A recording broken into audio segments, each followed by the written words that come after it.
I think in a world that's so full of uncertainties, we start to really cling to absolutes, like we crave them and want them. And so in our desire for absolutes and some of that structure, it can actually become tempting for us to like kind of start making them up on our own. I think that's why we have this 100% phenomenon that's going on all the time. Like you're talking to somebody and they're wanting you to know that they're listening. And so they're like, oh yeah, 100%, 100%. Right then I know whoever's saying 100% is lying. Like 100% does not mean 100%. I'm putting it at around 15% these days is about what 100%. I'm 100% sure 100% means 15%. There you go, do the math on that.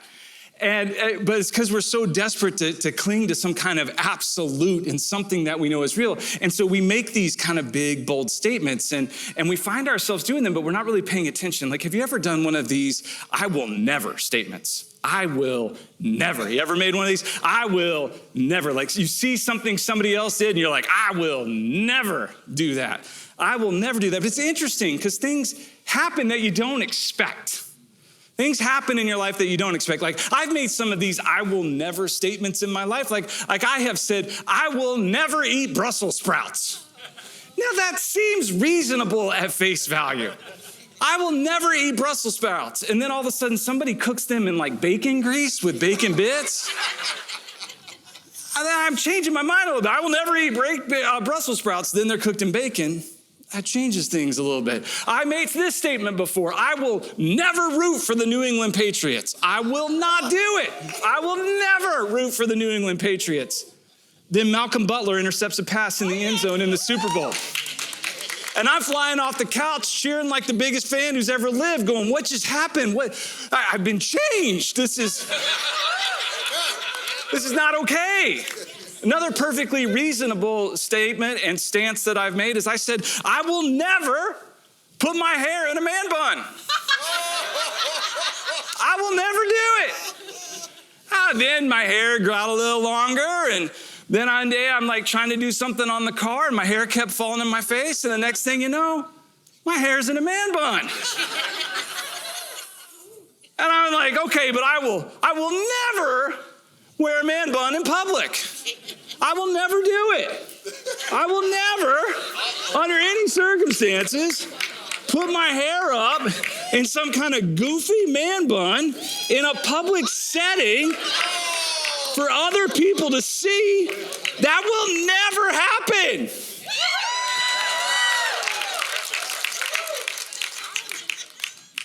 Then you find out you look good in one.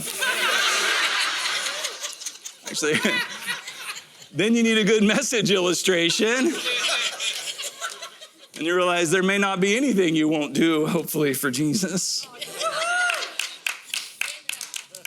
But we make these I will never statements. But then things change.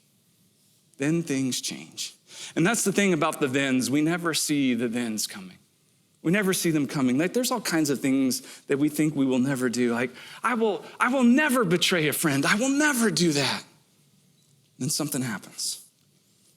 I will never cheat on my spouse. No way, no how. Then something happens. I will never steal from my work. No way. Then something unexpected happens. I will never take more of this prescription than is prescribed. And then something happens. I will never bet more than I can afford to lose. But then you had a hot tip and you thought it would cover the spread. I will never hide my internet history. And then things change. I will never stop fighting for my marriage. And then you never saw it coming. I will never give up on my kids. And these thens that come out of nowhere, we didn't see them coming, and we're shocked by them. And our wheels are shot off by them, and rightfully so. But I want you to know who's not shocked by them. His name's Jesus. Because there is a greater than the then we've been experiencing. There is a then Jesus moment, and it changes everything. Whatever has happened, whatever you said you would never do, whatever has occurred in your life that you thought you would never be a part of, you would never experience, that's a big then, but there's a bigger then when we say then Jesus. Because then Jesus comes in and he's not shocked, he's not surprised, and he can handle whatever it is we've experienced. We're in this message series working our way through the New Testament book of Matthew leading up to Easter. And we're looking at the life of Jesus and some then Jesus moments as they encounter in the New Testament book of Matthew. Our memory verse is found in Matthew chapter 28, verse 18. I'd love for you to read it with me as we memorize it together. Let's read it out loud. Then Jesus came to them and said, all authority in heaven and on earth has been given to me. This is a big then Jesus. Jesus came to them. This is after his death, burial, and resurrection, and he has conquered death and beaten sin, and he has come back to life, and he's telling his friends, just like he's telling you right now, hey, all authority in heaven and on earth has been given to me. That means that Jesus has authority over our failures. That means that Jesus has authority over our shortcomings. That means that Jesus has authority over the things we thought we would never do. He has it. This is a then Jesus that changes everything. I mean, legitimately, of course, the resurrection of Jesus radically transformed the course of human history and the nature of the world and all eternity for everyone who finds their identity in him. But this then Jesus is for you today, right now. This is a game changer right here, right now. You see, Jesus isn't shocked by our betrayal. As we dig into Matthew, we'll spend a little time in Matthew chapter 26. And I want you to be aware that Jesus actually prepared for restoration.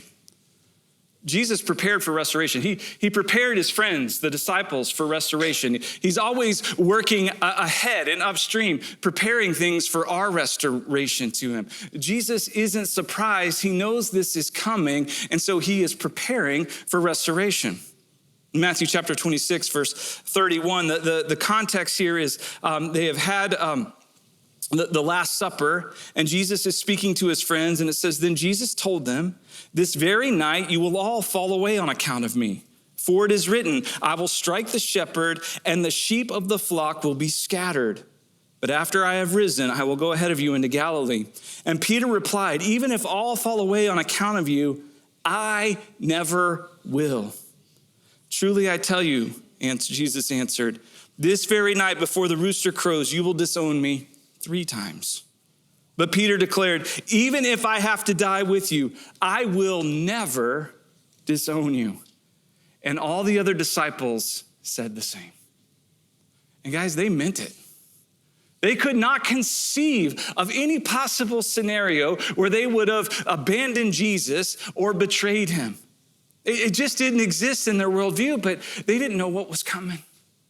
Just like you didn't know what was coming.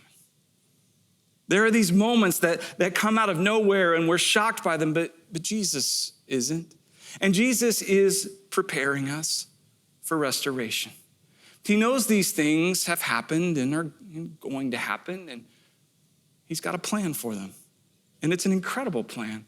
And so this was a kindness that he was doing for his friends. He's like, guys, this is what's going to go down. This very night, all of you are going to fall away on account of me. And they're like, no way, not going to happen. He's like, yeah, Peter, you 3 times. And the rest are like, no way, not going to happen. And they genuinely thought they were ready to die for Jesus. They really believed they were ready to lay down their lives for Jesus, but it wasn't going to happen that night. That night they would scatter. But Jesus was setting them up to be restored. Just like Jesus is preparing you for the restoration he has for you. He hasn't given up on you. Don't give up on him. Jesus knows what he's doing, and he is really good at restoration. This is what he came to do. And so the way that Jesus was going to do this is that he was going to lay down his life for all of us. So Jesus prepared for restoration, and the way he did this is then Jesus prepared to die. He prepared to die. If someone knows that their life is about to end, a very common thing for us to do, any human being to do, would be to pray. This is super normal. If you know that your life is coming to an end and you have some breath left in you, you are talking to your maker, you are speaking to your God, you are praying. And so Jesus knows that his time here on earth is coming to an end and he is going to experience a physical death for us. And so Jesus goes to a garden to pray. This is how he prepared to die. The next verse 36, it says, then Jesus went with his disciples to a place called Gethsemane, And he said to them, sit here while I go over there and pray. And he took Peter and the two sons of Zebedee along with him, and he began to be sorrowful and troubled. He said to them, my soul is overwhelmed with sorrow to the point of death. Stay here and keep watch with me. Going a little further, he fell with his face to the ground and prayed, my Father, if it is possible, may this cup be taken from me, yet not as I will, but as you will. Jesus is going to spend some time in agonizing prayer in the Garden of Gethsemane. It's an interesting tale. It's really a tale of two gardens. The original garden, Garden of Eden, where God had Adam and Eve, and there was one rule, one law. That one rule was do not eat from the tree of the knowledge of good and evil, one command. And in that one command, they broke that one command, and sin and death entered into the equation.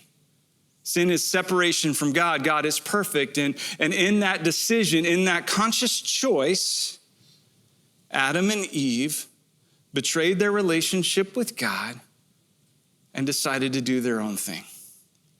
They were the first, but all have followed. Me, you, and every other human being who has ever lived. That choice to go our own way and do our own thing, to reject God, to be our own gods, to make our own decisions. When there was one rule, the one rule was broken. And yet now we know that sin is everywhere. We've all felt the impact and the weight of sin, our own personal sin, which we don't know how to deal with it. That's why we get so judgy of other people. Maybe you think, I will never judge other people. Well, then something happens, self-righteousness. Then your life gets on track. Then you're doing the right things. Then your credit score is increasing. Then you're getting the promotion at job. Then people at the church you're a part of, think you're really awesome. And then the next thing you know, you're judging everybody. You never saw it coming. Jesus did. And he's not shocked by it. And he's preparing you for restoration. This is what he does. See, we don't know how to handle our own sin. We certainly can't handle the sin of somebody else. What are we going to do with that? And so because of that, the weight and the gravity of this, Jesus is preparing to die. And it goes from one garden to another, the Garden of Eden to the Garden of Gethsemane. And in the Garden of Gethsemane, one is prepared to die for everyone. In the Garden of Eden, one sinned and it brought death to everyone. In the Garden of Gethsemane, Jesus prepared to lay down his life and die so that everyone could live. Amen. And this is what he was in there preparing to do. And he was praying, and he was praying as his soul was deeply troubled, and he was overwhelmed with sorrow to the point of death. And so he prays and he cries out to God, and he fell to his face and he says, my Father, if it's possible for this cup to be taken from me, take it from me, but not my will, but yours be done. What Jesus is doing is he's aligning his heart to the heart and the will of the Father. This is the very thing that Jesus came to do, was to lay down his life as a ransom for everyone.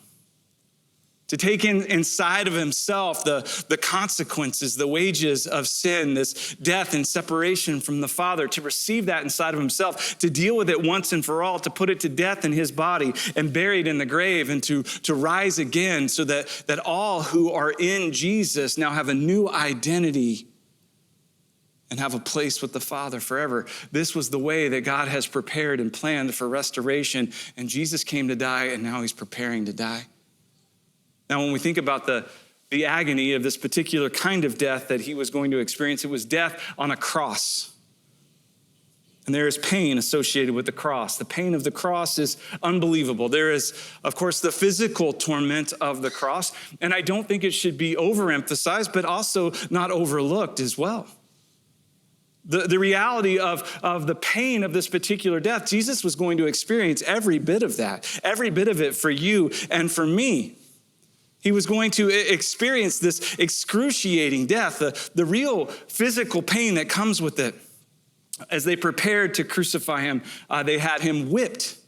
And he was whipped with a special kind of whip that when it was brought down on your back, they would twist and it would pull the flesh out. And he was beaten within an inch of his life, barely hanging on. And they threw a robe on his back and a crown of thorns. And we're talking big thorns. They jammed it on his head so that it went into his scalp. And they put a cross on his back, and he tried to carry it up the hill of Golgotha, trying to carry this, but his strength failed him, and he couldn't make it. So somebody had to help, and when they got him to the top, they stripped him naked, placed him on the cross, and drove nails through his hands and his feet, nailing him to the cross before they raised him up. And as Jesus hung on the cross, this excruciating death that he's experiencing, the way crucifixion works, is eventually you suffocate. In order to breathe, you have to press up on your feet in order to get breath into your lungs with your arms spread out like this. And that's why it said that Jesus gave up his life when he breathed his last. It was a choice, a decision to no longer fight this death, but to succumb to it, to do the very thing that he came to do, and the pain is unimaginable. But I don't know if the physical pain of the cross is anywhere near as close as the emotional pain of the cross. The emotional pain of the very people that God so loved that he would send his son Jesus, that Jesus loved, that he came to lay down his life for. They would all betray him and he would be alone. There is an emotional moment here, and Jesus was preparing his friends with it because he knew it would be a lot for them. He's like, listen, you're all going to scatter. You're all going to go away. And they're like, oh, we'll never do that. Oh, but they did. They did. I mean, just a few days before this, when Jesus had come into Jerusalem, on Palm Sunday, Jesus came riding on the back of a donkey, and the Jewish people lined the streets, and they cut palm branches, and they waved him, and they put their cloaks down on the ground, and they shouted, Hosanna, and they proclaimed that he was their king, and they worshiped him, and they celebrated him. And these same people just a few days later would be the ones when Pilate held Jesus out in front of them and said, I find no fault with him. What should I do with him? They yelled, crucify him. The same ones. There is an emotional pain here that is acute and intense. At the cross, when Jesus hung there, this may seem like a small, insignificant thing, but we're told that the soldiers at the foot of the cross gambled for Jesus' underwear. They didn't want to tear it. It was like souvenirs. And what would they take? And people stood at the cross and they mocked him. And they said, oh, he said he could save others. Save yourself. Even another criminal who was being crucified next to him mocked him and ridiculed him. If you really are who you say you are, why don't you do something, or why don't you come down? If that's not enough to help us understand the weight of this emotional pain, how about the fact that Jesus' mother was at the foot of the cross? And Jesus looked at his mom. And he looked at one of his friends and he said, this is your son. This is your mother. To die alone. This is like one of life's most unimaginable fears. Thought of dying alone, utterly and completely abandoned with no one by your side. Which brings us to the greatest pain of the cross, the spiritual agony of the death Jesus experienced. This would be the one thing that Jesus had no knowledge of. It would be the reality of sin and the consequences or wages or just end result. The logical result of sin is separation from the Father. So when my sin went inside of Jesus, he cried out in a loud voice, my God, why have you forsaken me? Dad, where are you? And for the first time, Jesus was separated and alone from the Father as death came inside of him. And this spiritual pain, if you could even begin, like if we could just try to put our finger on it or imagine, like maybe there was a season in your life where You felt like that restoration was happening and Jesus had done something amazing and you're like, this is so incredible and I'm on the right track and I will never do that again. I will never do it again. And man, you go a day and then you go 2 days and it's a week and it's 2 weeks and then it's a month and it's 6 months and it's a year and it's 2 years and you're like, yes, victory is mine. And then out of the blue, you relapse. And you're crushed. Man, Jesus knows that. He knows that pain. And while judging eyes and condemnation, maybe even from yourself, is coming from every direction, Jesus has been preparing you for restoration. Because he knows this pain, and you're not alone in it because he went there and already took care of it for us. And so as Jesus was praying in the garden, this is what he was preparing for. This specific kind of death, this is why he was praying the way he was. Dad, if there's another way, then how about we do that? If there's another way. And that's the thing about Jesus, is he is the way, the truth, and the life. This is how we come to the Father. And understandably, there have been many over the years, and maybe you're included in this, where you're like, hey, wait a minute, this exclusive claim of Christ, this is a bit troubling. I understand that. But don't miss it, man. This is good news. This is good news. Jesus said, hey, if there's another way, let's do that. But this is the way. And it is a glorious way, a wonderful way, and it was not a cheap way. And this way actually works. Because it's not based on what we do, but based on what he did. Based on who he is, what he did, and what he promised to do, and a new identity that he gives us. This is a wonderful way. And so when the Father said to Jesus, no, this is the way, then Jesus embraced his purpose. He stepped out into his purpose. Verse 40 says, then he returned to his disciples, and he found them sleeping. Couldn't you men keep watch with me for 1 hour, he asked Peter. Watch and pray so that you will not fall into temptation. The spirit is willing, but the flesh is weak. And he went away a second time and he prayed, my Father, if it's not possible for this cup to be taken away unless I drink it, may your will be done. And when he came back, he again found them sleeping because their eyes were heavy. So he left them and went away once more and prayed a third time, saying the same thing. Then he returned then he returned to the disciples and said to them, are you still sleeping and resting? Look, the hour has come and the Son of Man is delivered into the hands of sinners. Rise, let us go. Here comes my betrayer. And Jesus wasn't shocked by it. The disciples were all shocked. What is happening here?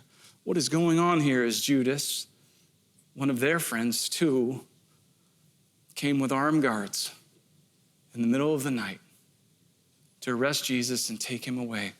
But Jesus stepped into his purpose. This is what he came to do. And he did this for you. No matter who you are or what you've done or what's been done for you, Jesus did this for you.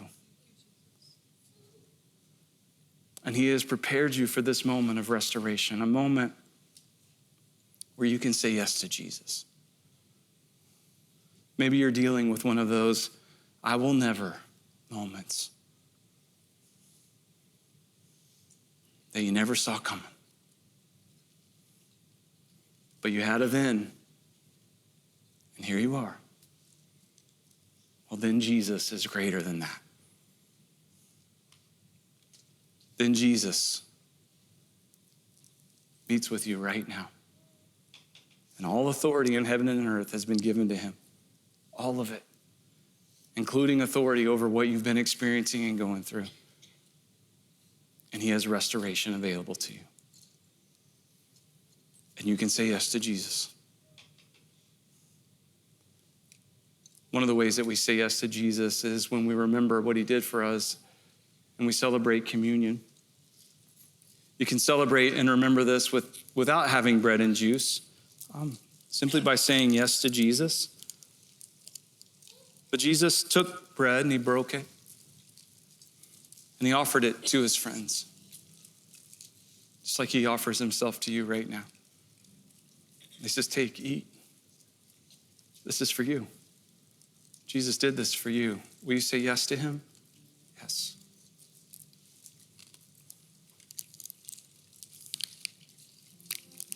Jesus also took a cup.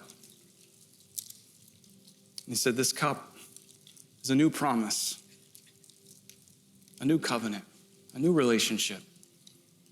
When we drink from this cup and we say yes to Jesus as Savior, we're also saying yes to him as Lord, but not just any Lord, the Lord of Lords and the King of Kings. And so will you drink to the King? To the King.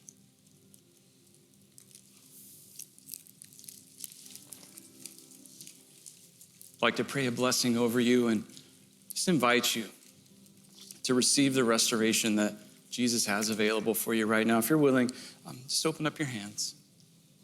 Maybe set them on your lap, open-handed before your God, as he pours out his love and his restoration to you. Just spend this time and receive it from him. God, let us meet with you and receive your restoration and have a then Jesus moment right now.